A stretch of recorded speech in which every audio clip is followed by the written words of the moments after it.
Assalamualaikum warahmatullahi wabarakatuh. Selamat malam menjelang pagi.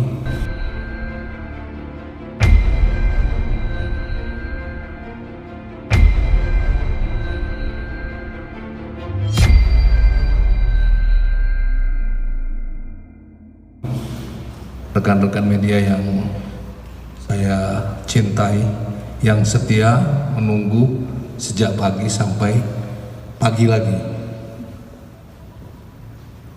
Langsung aja pada intinya, update penanganan kasus DMT alias DS. Yang pertama kita sampaikan, saudara DS telah memenuhi panggilan sebagai saksi dan hadir menghadap penyidik Direktorat Siber tadi pagi jam 10. Tentunya dilakukan prokes sebelum dilakukan pemeriksaan, dilakukan swab dulu dan hasilnya negatif. Kemudian setelah itu saudara DS diperiksa sebagai saksi mulai jam 10.10 sampai dengan tadi pukul 23.30. Pemeriksaan berlangsung lebih dari 13 jam. Namun dalam masa pemeriksaan tersebut tentu diselingi waktu isoma, ya, istirahat ataupun melakukan kegiatan lain, juga makan. Kemudian setelah dilakukan pemeriksaan sebagai saksi, setelah itu dilakukan gelar perkara. Gelar perkara setelah memperhatikan pemeriksaan para saksi, juga pemeriksaan ahli, ada ahli ITE, ahli bahasa, ahli hukum, dan juga pemeriksaan terhadap saksi korban, maka dilakukan gelar perkara. Gelar perkara menetapkan atau meningkatkan status yang bersangkutan dari saksi menjadi tersangka. Kemudian setelah ditetapkan sebagai tersangka, saudara DS langsung dilakukan penangkapan. Dan setelah dilakukan penangkapan, saat ini masih dilakukan atau masih dalam proses pemeriksaan sebagai tersangka. Tentu ini melihat sangkaan, ya, terhadap yang bersangkutan. Yang bersangkutan dijerat dengan beberapa pasal secara berlapis. Ada Undang-Undang ITE, ada KUHP, dan ada Undang-Undang Tindak Pidana Pemberantasan Pencucian Uang atau TPPU dengan ancaman hukuman 20 tahun penjara. Kemudian setelah dilakukan pemeriksaan sebagai tersangka, malam ini juga atau setelah ini saudara DS dilakukan penahanan. Tentu ada beberapa alasan mengapa yang bersangkutan nanti akan dilakukan penahanan, yaitu alasan subjektif dan objektif. Alasan subjektifnya adalah dikhawatirkan yang bersangkutan melarikan diri, dikhawatirkan mengulangi perbuatan kembali, dan dikhawatirkan menghilangkan barang bukti. Tentu alasan objektifnya adalah, saya katakan tadi, ancaman di atas 5 tahun, di mana ancaman TPPU-nya adalah 20 tahun. Itu saja yang kami sampaikan. Barangkali ada pertanyaan dari rekan-rekan. Pak, ada aset-aset yang bakal disita nantinya untuk ya. Jadi saya sampaikan barang bukti yang disita, yang pertama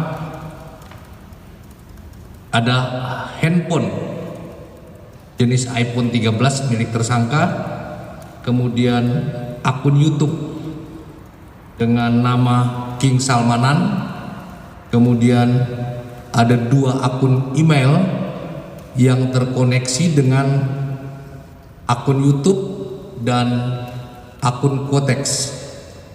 Kemudian ada 1 bundel mutasi rekening bank atas nama tersangka, dan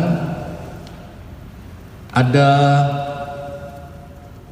bundel bukti transfer, deposit dan withdraw. Terakhir 1 buah flash disk yang berisi file hasil download video YouTube King Salmanan. Tentu proses ini masih berlangsung, berjalan. Akan dilakukan juga tracing terhadap aset ya, milik tersangka, dan juga tracing aliran dana yang mengalir dari rekening tersangka ataupun menuju rekening tersangka yang terkait dengan tindak pidana ini. Tentu setelah itu dana ataupun aset yang berasal dari tindak pidana ini akan dilakukan penyitaan oleh penyidik. Yang lain? Berarti terancam dimiskinkan juga, Pak? Nama-nama lain yang mungkin terseret nggak, Pak, dari kasusnya DS ini, Pak? Sementara masih tersangkanya masih yang bersangkutan DS, dan tentu masih didalami oleh penyidik. Pak, terancam dimiskinkan juga nggak, Pak? Apa pertanyaannya? Terancam dimiskinkan juga nggak? Yang jelas kita akan melakukan penyitaan terhadap semua aset yang berasal dari tindak pidana yang dilakukan oleh tersangka. Ini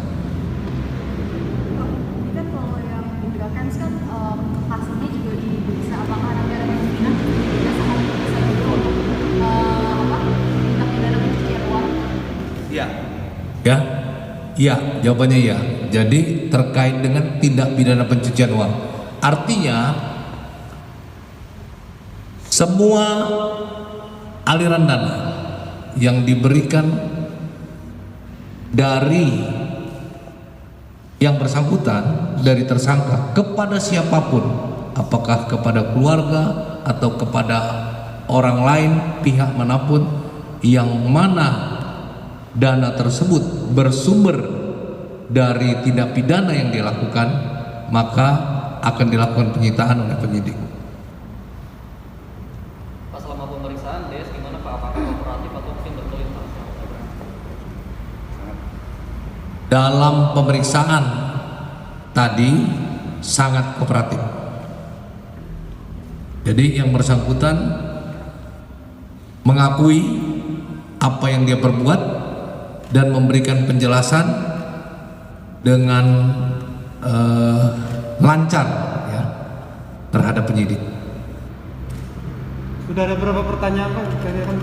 Ada 90 pertanyaan yang diberikan kepada saudara DS pada saat pemeriksaan sebagai saksi.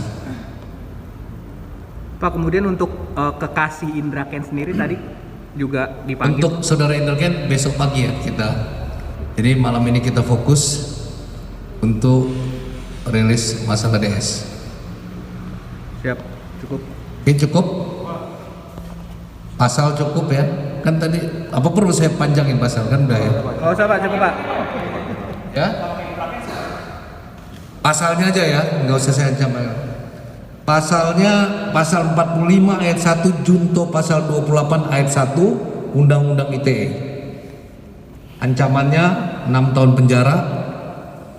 Kemudian pasal 378 KUHP, ancaman penjaranya 4 tahun, dan pasal 3 Undang-Undang Nomor 8 Tahun 2010 tentang pencegahan dan pemberantasan tindak pidana pencucian uang dengan ancaman 20 tahun penjara. Ada lagi? Cukup Pak. Cukup. Cukup ya? Sekali lagi terima kasih dan mohon maaf teman-teman menunggu. Kita juga ingin cepat. Sekali lagi terima kasih. Wassalamualaikum warahmatullahi wabarakatuh.